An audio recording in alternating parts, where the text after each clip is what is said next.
સોનાના ભાવ વધવાના કારણ અને હવે શું કરવું જોઈએ આ બધા વિશે હું તમારી સાથે વાત કરીશ.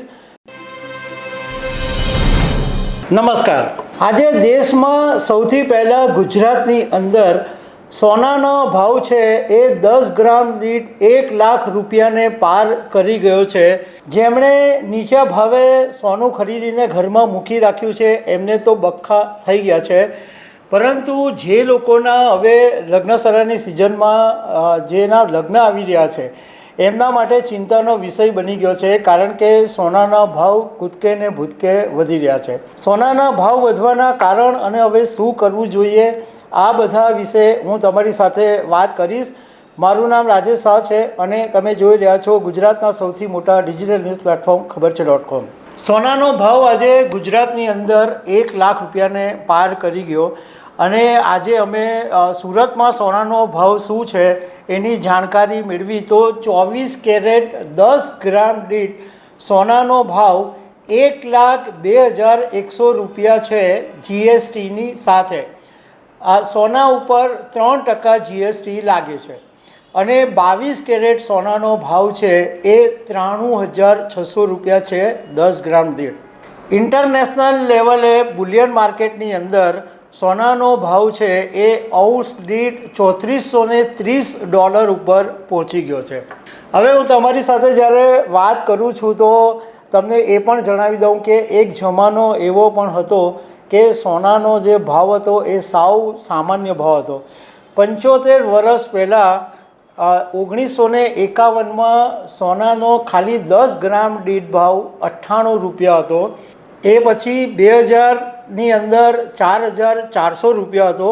2005માં 7,000 રૂપિયા હતા.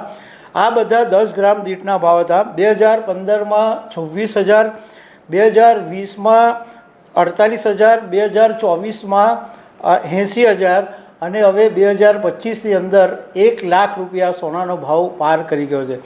મતલબમાં આપણે જોઈએ તો 75 વર્ષની અંદર સોનાનો ભાવ 1 લાખ રૂપિયા કરતાં વધી ગયો છે 10 ગ્રામ દીઠ. એટલે જેમણે બહુ જ વર્ષોથી સોનું ઘરમાં જાળવી રાખ્યું છે અને મોટા ભાગનો એક પરંપરા, એક ટ્રેન્ડ જ છે કે લોકો જલ્દી સોનું વેચતા નથી અને ઘરમાં મૂકી રાખે છે, કારણ કે સોનું સૌથી સલામત ઇન્વેસ્ટમેન્ટ છે. અડધી રાત્રે જરૂર પડે તો સોનું વેચીને તમે પૈસા મેળવી શકો. બીજું કોઈ પણ એવું ઇન્વેસ્ટમેન્ટ નથી કે આટલા ઝડપથી તમને અડધી રાત્રે પૈસાની જરૂર પડે તો તમે મેળવી શકો. એટલા માટે સોનું લોકો ઘરમાં મૂકી રાખતા હોય છે.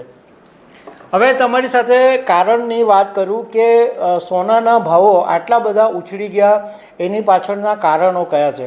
તો સૌથી મોટું કારણ એ છે કે ઇન્ટરનેશનલ બુલિયન માર્કેટની અંદર સતત સોનાની અંદર તેજી જોવા મળી રહી છે અને ગઈકાલે આ જે ભાવ છે 3430 ઔંસ દીઠ ભાવ પહોંચી ગયો છે. બીજું કારણ છે ડોલર ઇન્ડેક્સ નબળો પડી ગયો છે. ત્રીજું અને મહત્ત્વનું કારણ એ છે કે અમેરિકા અને ચીન વચ્ચે જે ટ્રેડ વોર થઈ ગયું છે એને કારણે આખી દુનિયાનો જે આર્થિક ગ્રોથ છે એ ધીમો પડવાની આશંકા છે. ગ્લોબલ લેવલે મંદી આવવાની આશંકા છે. એના માટે થઈને આ સોનામાં સૌથી ભારે ખરીદી છે.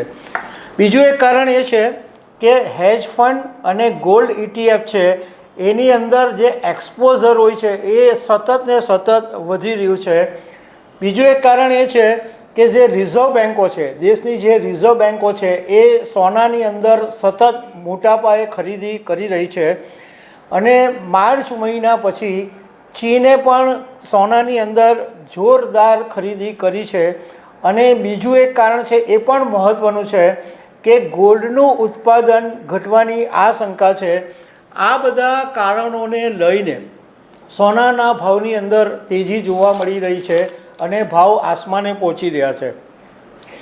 હવે જ્યારે 1 લાખ રૂપિયા ઉપર ભાવ પહોંચી ગયો છે સોનાનો, તો એક્સપર્ટનું કહેવું એમ છે કે જે લોકો છે, જે રોકાણકારો છે એમણે શું કરવું જોઈએ.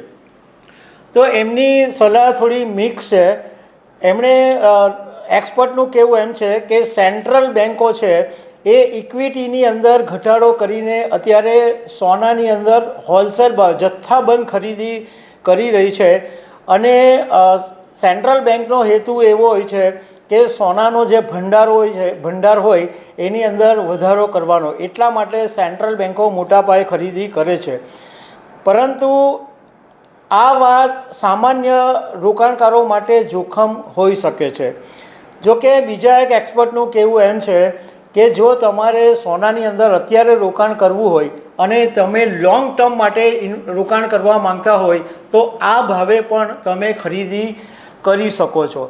પણ કાલે કે મહિનામાં કે 2 મહિનામાં વધશે એવી આશાએ તમે ખરીદી કરશો તો કદાચ નહીં ફાવો. પરંતુ તમે 5 વર્ષ 10 વર્ષ માટે સોનું ખરીદીને મૂકવા માંગતા હો તો આ ભાવે તમે ખરીદી કરી શકો છો.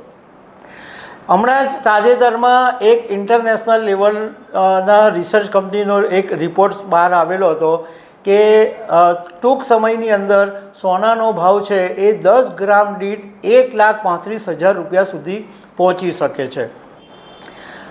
હવે સોનાનો ભાવ વધવાને કારણે સૌથી મોટી મુશ્કેલી આવી છે ઝવેરીઓને.